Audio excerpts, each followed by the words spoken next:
भारतीय वायुसेना विश्व की ऐसी ताकतवर आर्मी है जो हर एक दिन कोई न कोई कीर्तिमान अपने नाम करती ही रहती है।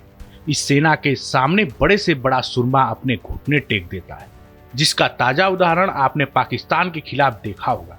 इसी बीच वायुसेना को लेकर एक बड़ी खबर आ रही है, जहां इसकी ताकत अब कई गुना और बढ़ने वाली। भारत एक बार फिर फ्रांस के साथ एक ऐतिहासिक रक्षा डील की कगार पर है।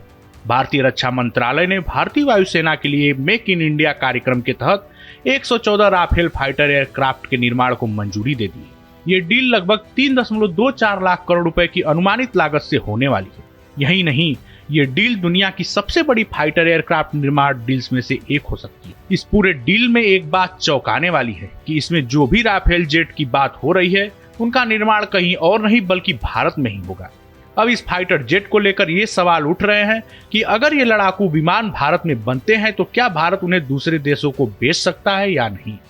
आपको बता दें कि एक रिपोर्ट्स के मुताबिक फ्रांस की कंपनी डसाल्ट एविएशन फ्रांस के बाद भारत को राफेल फाइटर जेट्स के लिए अपना दूसरा ग्लोबल मैन्युफैक्चरिंग हब बनाने की योजना बना रहा है।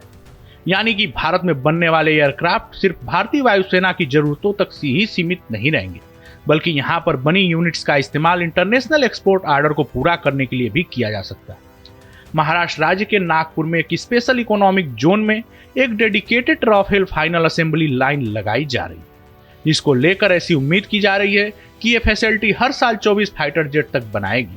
वहीं इस पूरे प्रक्रिया में भले ही पूरे एयरक्राफ्ट के एक्सपोर्ट में रेगुलेटरी या डिप्लोमेटिक रुकावटें आए, लेकिन भारत मेंटेनेंस, रिपेयर और ओवरऑल एक्सपोर्ट के जरिए का फायदा उठाने वाला है।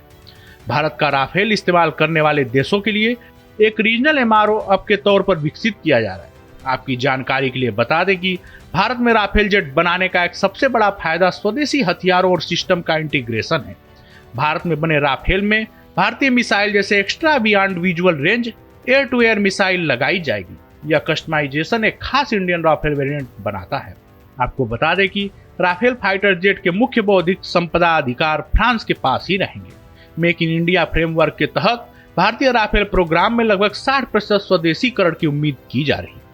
इस कदम के बाद राफेल का निर्माण भारत को फाइटर एयरक्राफ्ट निर्यात करने वाले देशों के एलीट क्लब में शामिल कर सकता है। इससे भारत की रक्षा कूटनीति मजबूत होगी और साथ ही रोजगार भी पैदा होगा।